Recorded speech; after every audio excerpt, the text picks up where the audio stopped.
यदि अर्थव्यवस्था की बात की जाए तो 1966 तक तो कोलकाता हर मामले में मुंबई से आगे था। यह विश्व के 10 सबसे अच्छे शहरों में शामिल था। लेकिन 1967 में पहली बार था जब कांग्रेस जीत तो गई, लेकिन 14 सीटों से बहुमत नहीं पा सकी। सारे विरोधियों ने मिलकर सरकार बना ली। ये गठबंधन 2 साल चला। इन 2 सालों में कम्युनिस्ट पार्टी ने सोवियत संघ के इशारे पर नक्सलवाद को खड़ा किया। 1961 में राष्ट्रपति शासन लग गया। 1977 में बंगाल के लोगों की मति भ्रष्ट हो गई और उन्होंने कम्युनिस्ट पार्टी को सत्ता थमा दी। एक समय था किसी को व्यापार करना हो तो बंगाल को स्वर्ग कहा जाता था, लेकिन 1977 के बाद तो बंगाल सबसे बड़ा नरक था। कम्युनिस्टों का सिर्फ एक ही जगह ध्यान था कि फैक्ट्री के मजदूर उन्हें वोट करते रहे, इसलिए उन्होंने उद्योगपतियों का जीना हराम कर दिया। वर्कर काम पर आए ना आए आपको सैलरी देना है। वर्कर की सैलरी इतनी बरहानी पद्धति थी कि आप नुकसान में ही चले जाओ।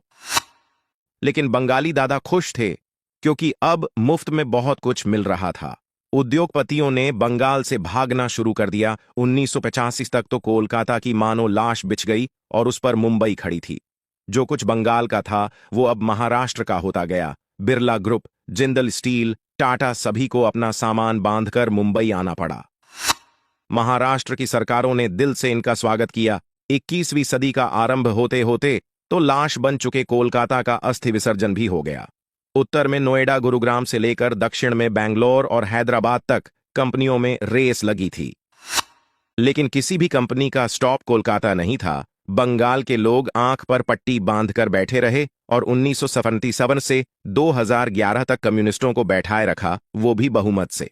2011 में भी आसमान से गिरकर खजूर में लटक गए और ममता बनर्जी को ले आए। ममता बनर्जी ने भी उद्योगों के लिए कुछ नहीं किया। 1977 से आज तक वे यही गलती करते रहे। आप कहोगे कि उनके पास विकल्प ही नहीं था, बीजेपी तो अभी ही वहां गई है, तो ये क्या करते? इसका उत्तर है कि ये कांग्रेस को ही चुनते। कांग्रेस भी लुटेरी है, लेकिन अमीर कोलकाता को कम अमीर बनाए रखती, भिखारी नहीं बनाती। अब आज हाल ये है कि 2026 तक तो ममता बनर्जी ही रहेगी, उसके बाद शायद आप कुछ नया करो। लेकिन ध्यान रहे, ये दिल्ली मुंबई का युग है। दिल्ली कोलकाता वाला समय गया। आज नोएडा, गुरुग्राम, बेंगलोर, पुणे कोलकाता से प्रतिशत में नहीं बल्कि गुना में आगे है। 45 सालों में पूंजीवाद के प्रति इतना जहर घोल दिया है कि बंगाल तो अभी स्टार्टअप्स के बारे में भी नहीं सोच सकता।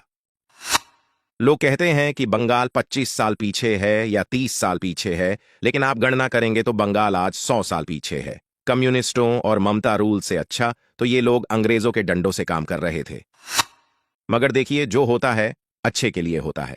यदि आप बंगाली हैं तो पढ़कर दुख होगा, लेकिन यदि आप हरियाणा, गुजरात, महाराष्ट्र या कर्नाटक से हैं तो मुस्कुराइए।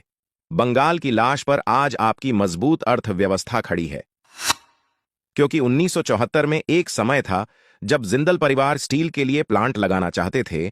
उन दिनों कागजी फॉर्मेलिटी में सालों लगते थे। हरियाणा और महाराष्ट्र की सरकार हाथ धोकर जिंदल परिवार के पीछे पड़ी थी, लेकिन जिंदल ने कसम खा रखी थी कि वे कोलकाता ही जाएंगे। 1977 में वहां कम्युनिस्ट शासन आ गया। ज्योति बसु मुख्यमंत्री बना। उसने जिंदल को ऐसा परेशान किया कि जिंदल को आखिरकार हरियाणा के हिसार में प्लांट डालना पड़ा। जिंदल ग्रुप का मुख्यालय आज भी नई दिल्ली में है और ये सब बंगालियों की तथाकथित एजुकेटेड सोसाइटी की बदौलत हुआ। जो बंगाल नौकरी देने के लिए जाना जाता था, आज उसी बंगाल के लोग कश्मीर से कन्याकुमारी भटकते हुए पाए जाते हैं।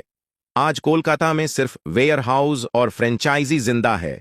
पूर्वी राज्यों में व्यापार के लिए बंगाल आज भी केंद्र है, लेकिन इंडस्ट्रीज इन्हीं विकसित राज्यों की है। बंगाल तो महज एक जंक्शन है।